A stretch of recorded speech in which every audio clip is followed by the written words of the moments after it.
Hello, Yaker here with another Dominions 5 video.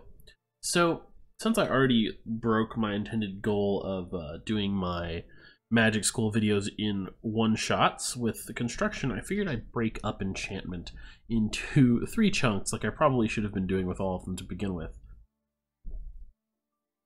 So I'm going to do levels 1, 2, 3 in a video, then 4, 5, 6, 7, 8, 9, right? Alright, let's just jump into it.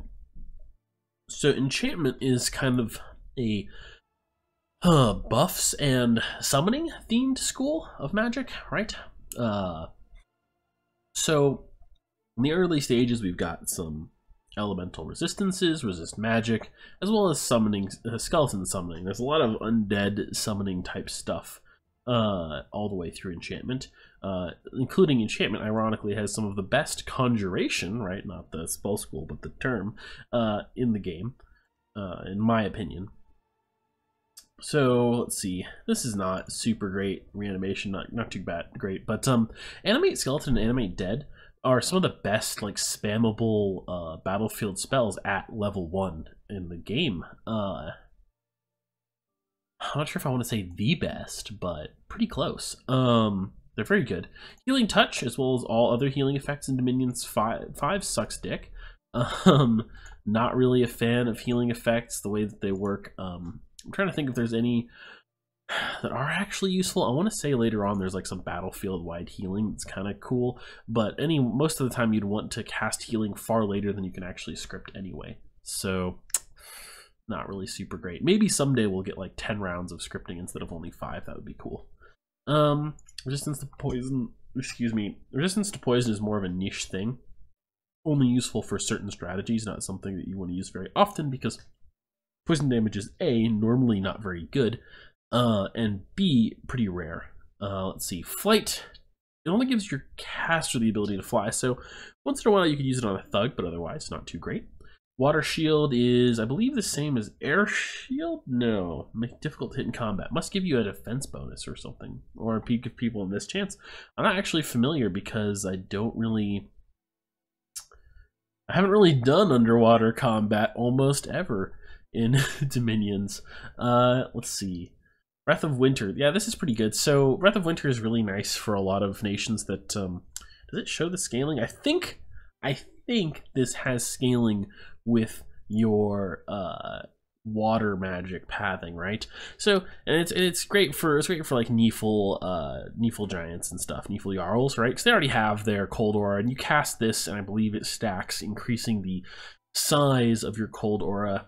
I think not the intensity, perhaps, but it doesn't. At least it definitely increases the radius, which is nice if you're thugging, right? Because you're going to be surrounded by units, and there's a good chance that all the way up to like 20 AoE of cold aura is pretty useful. And of course, for units that don't have a cold aura, giving yourself one is pretty handy if you want to fight groups of enemies, right? Flying shield, yeah. This I believe this works. Well, I think this works like the item, the flying shield item, right? That blocks 20 damage, gives you 20 damage for protection against all incoming effects. That has a 50-50 chance of happening, and it works even versus spells. So this is actually very good as far as defensive buffs go. If you can cast it on yourself, Revive King gives you a Mound King commander. These guys are really cost effective, right? 3 death gems for a commander that can lead undead is very handy. So if you need to lead large amounts of undead around, spamming this ritual is a good way to do it. Gift of the Hair, not the best thing, but I mean, movement speed can be kind of handy. I think buffing units so that they can flank is not a terrible idea, but of course to actually cast this buff you have to delay trying to flank. So, bit dubious in its value, I would say. As I was saying, larger AoE speed effects can be handy, but I'm not sure this one is all that good. Personal regeneration, very good. 10% health regenerated per turn, and it's rounded up. So if you have 31, like all regeneration effects, if you have 31 health, you will get 4 regeneration per turn, and it reduces your chance of gaining afflictions, I believe, by like 70 or 75%. like a lot of other like good like wound fend amulet. I think that's what it's called or something. There's some affliction resistant amulet. I think it's got the same amount, but I could be wrong on that.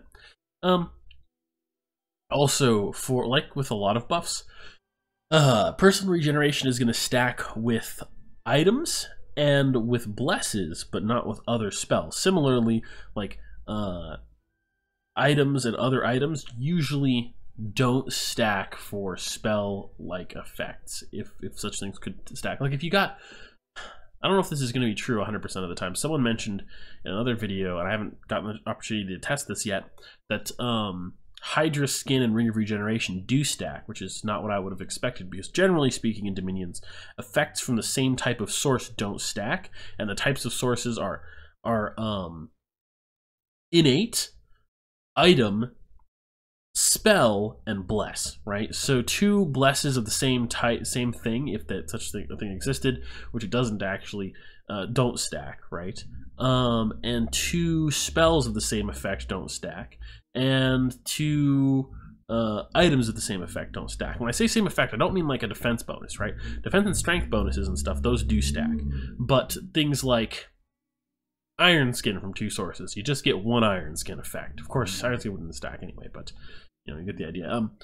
Personal regeneration on yourself doesn't stack. It's just 10% regeneration effect, right?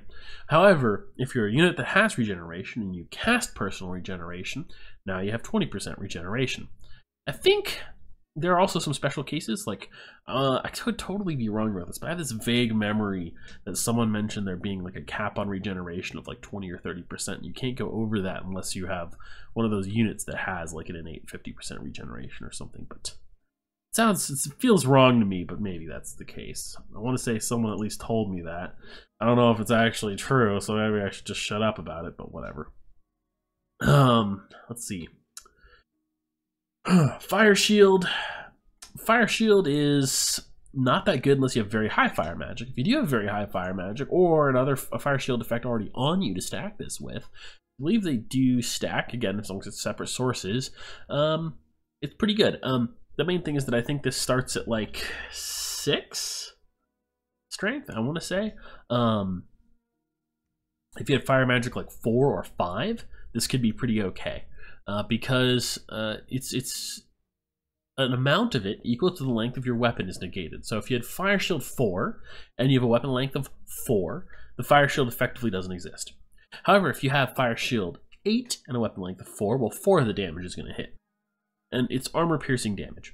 So 4 armor piercing damage is not super significant, but if you're fighting, say, a unit with length 2 weapons and you've got 10 fire shield, that's 8 armor piercing damage. That is more in the range where, yeah, I'm pretty happy to spend a turn casting a spell to get that, right? But it's kind of depends. Like if it's all the way down at 6 or like 5 or heaven forbid 4, I would not consider it super useful, because you're going to be getting like 2 or 3 armor piercing damage against attackers, and that's a little on the light side. Because you got to consider that, like, when you're using this spell, this is a mage that's going to be going into combat, right, and getting attacked and attacking people. So you can't push up their fatigue too far. When you're buffing a thug, you got to be careful about what buffs you bother to cast, because if you script like 4 buff effects, one, you might run out of time to cast them all if the enemies move quickly, and for another, you might push your fatigue up to like 40 or 50, and at which point you're going to have pretty severe penalties. It's probably going to get your unit killed, right? So it's just not worth it. So be careful what you do. Gift of Flight. This is, if you have a couple mages casting this on powerful units that you can then flank with, this could be pretty useful. You can use some innovative things like hold an attack rear on, say, chariots or war elephants, and then you cast Gift of Flight on them. Not bad. Like having tramplers rampaging through the back lines of someone's force, especially around their mages, that's pretty spooky. Particularly with the changes to how attack rear works, having units attack rear that can fly is better than it used to be. Although they have slightly nerfed that, it's still pretty good. It's just not ridiculous anymore. Seeking Arrow.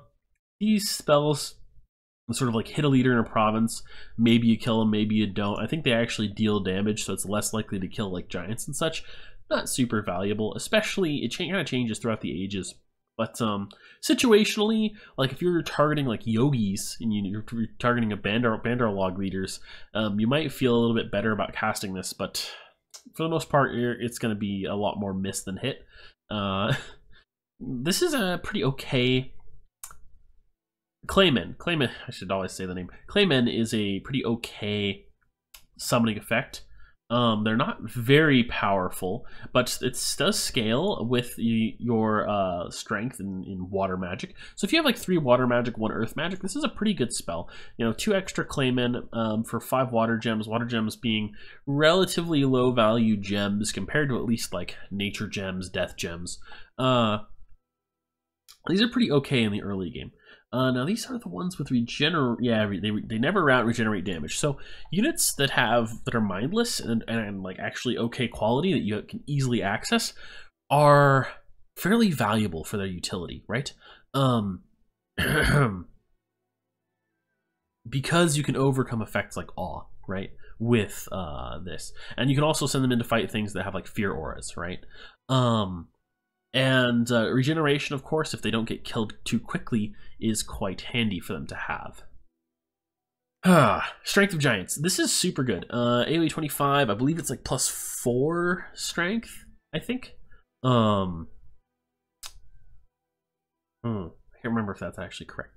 Well, someone, I've got this wrong once before, and someone corrected me on one of my videos. Hopefully I didn't get it wrong again, but I think it's +4 strength, or so, and it's pretty good. Area of Effect 25 strength bonus is just super good. I don't think there's much more to say to that. Even if it was only +2, I would say it's pretty good. And I'm pretty sure it's more than +2. Astral Shield is actually very good. like getting mind-blasting people who try to attack you unconscious, so good. This is like a great spell to cast on thugs, but there are very few like astral mage thugs who have like 1 or 2 astral, right? So this is like a very rarely will you have the opportunity to just cast this on a thug and watch people just absolutely fail to attack you. But it's great. It's a really, really good protection spell when paired up with something else, right? Like, if you're naked under this, someone's going to get an attack through it and pretty quickly you'll die. But if you're wearing heavy armor, and so you can take a lot of hits without dying, you're going to disable a lot of units trying to attack you over time. Raise Undead, I mean, this is like the earlier Raise Undead effects, but a little bit better, right? You create a few more undead, so what else to say about that? It's pretty good. Create Revenant, this is pretty shit, honestly. If you really, like, it's kind of like a thing you cast if you need some Death 1 mages, because Death 1 mages are not too terrible, necessarily. And you don't really have access to them for other ways, but it's relatively inefficient. If you have access to Death 2 mages normally, this is probably not worth casting at all. Let's see, heal. Alright, heal effects not that great because you can't script them at the time you'd actually want to script them, and it doesn't even have full precision. You can miss and hit enemies with it, so... Regeneration, this is a really powerful buff. Buffing elite units in Area of Effect 1 with it is pretty good. You could buff, say, War Elephants with it for a really great effect. It's extra good for casting on Sacreds or on like giant nations and stuff. But it's pretty good in general. It's also good to cast on Communion Slaves because of the whole Communion Slaves... they take fatigue damage, right, from your Communion Master casting spells. Once they hit 200 fatigue, they'll start taking actual damage, but I believe it's capped at 1 damage per spell cast. So, if you have 11 hit points and you're regenerating, you regenerate 2 hit points per turn. I've explained this in some other videos, but I think it's worth bringing up here since this is where regeneration fits into the spell schools. You're generating 2 hit points per turn, so you can have 2 Communion Masters spamming spells as fast as they can, and as long as the spell casting time is 100%, which means it happens in 1 turn in the new real-time system, which is the same tick rate as regeneration, they'll regenerate and your Communion Slaves will never die. So that's pretty great. You can combine that with something like later on, I think you get like Enlarge Person, or maybe that was in a different, maybe it's in Alteration, but like Army of Giants or whatever that one is. So you just make your Communion Slaves bigger to give them more hit points if they only have like 9 or 10, right, to get them up to that 2 regen. And if you get regen from multiple sources, it can also be really nice because you could have you could set it up to have like 4 Communion Masters. Personal regeneration also, if the Communion Master casts it, all the slaves get the buff. So that's pretty nice. All right, that covers it. That pretty much covers this. I'll see you in the next part.